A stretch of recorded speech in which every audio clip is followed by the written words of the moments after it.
Hi everyone, Christina here. Welcome to another card video at my YouTube channel and blog. Today I'm going to be creating a really fun shaker card, and I'm going to be incorporating some tips that I've learned from you guys here at YouTube or over at my blog.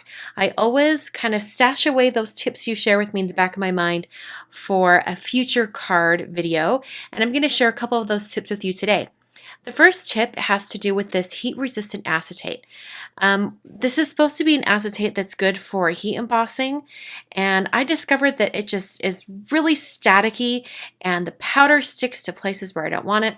Well, one of you guys suggested that I should add a little bit of water to the acetate, clean it off and dry it off, and then try embossing.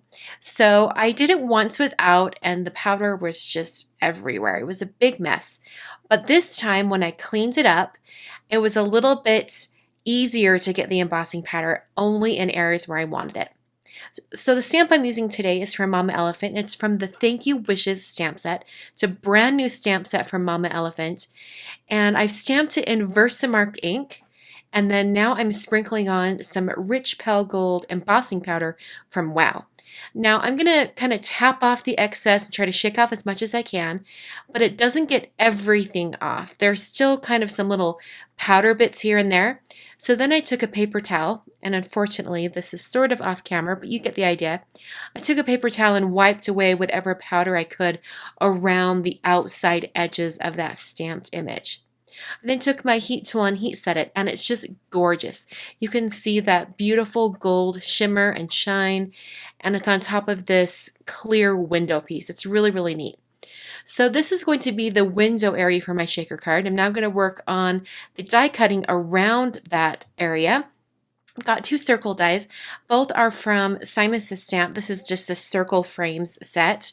And I'm going to take the larger of the two dies and cut out the window piece. So I'm running that through my Big Shot machine, and you can see the circle piece cut out really easily. This particular acetate, it just die cuts seamlessly. It's really, really beautiful. So now you notice that my cutting plates changed because I realized that my cutting pads were just so worn out. So I took out the red ones that I bought a while ago. Now I'm using those to die cut the smaller of the two circles out of some white cardstock. Using some Ranger Multimedia Matte, just squeeze that out around the edges of that circle frame and then press the acetate right down over the top. Now this is going to create the front window of my shaker card. So now I'm going to start working on the actual shaker area. This is where the other tip comes in from that I got from you guys. One of you guys in the comments said, you know what? It's so much easier to do shaker cards if you remove all of the release paper from your foam adhesive and then kind of shape it around your window. And I was like, this is genius. So this is my first time trying it. And let me tell you, it lives up to the hype of this tip. It's fantastic. I can't believe I've been making shaker cards so long without doing it this way. So first I doubled up on my 3M foam tape just so it's a little bit thicker and the sequins can move around a little bit more inside. And then I released both sides of the release paper.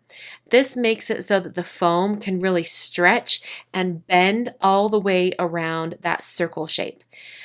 I cannot even tell you guys how excited I am to know how to do this, because circle shaker cards were kind of the bane of my existence before, because you had to cut up a million foam pieces and space them all out just right.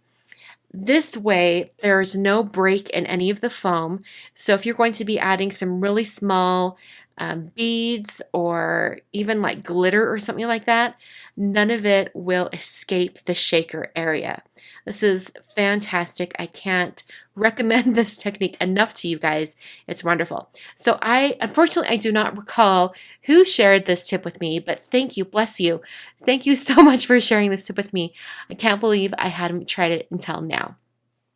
So I put that foam all the way around the circle area. Then I added some more foam to the corners just so that everything lays flat once I've assembled it. Taking my powder tool and just testing a little bit of powder around that foam just to get rid of any adhesive that might be sticky around it. I probably should have wiped down that window plastic or that acetate a little bit more, because in the finished piece you can see a little bit of that powder, but it's not a big deal in the long run. Now using a mix of green sequins from Little Things by Lucy Abrams. I love her mixes of sequins.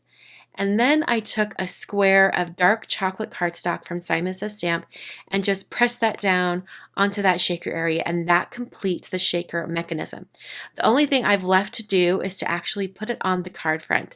So I wanted to look as though this shaker is directly on the card base. So I'm using the same color of brown for the card base, which is the dark chocolate cardstock from Simon Says Stamp.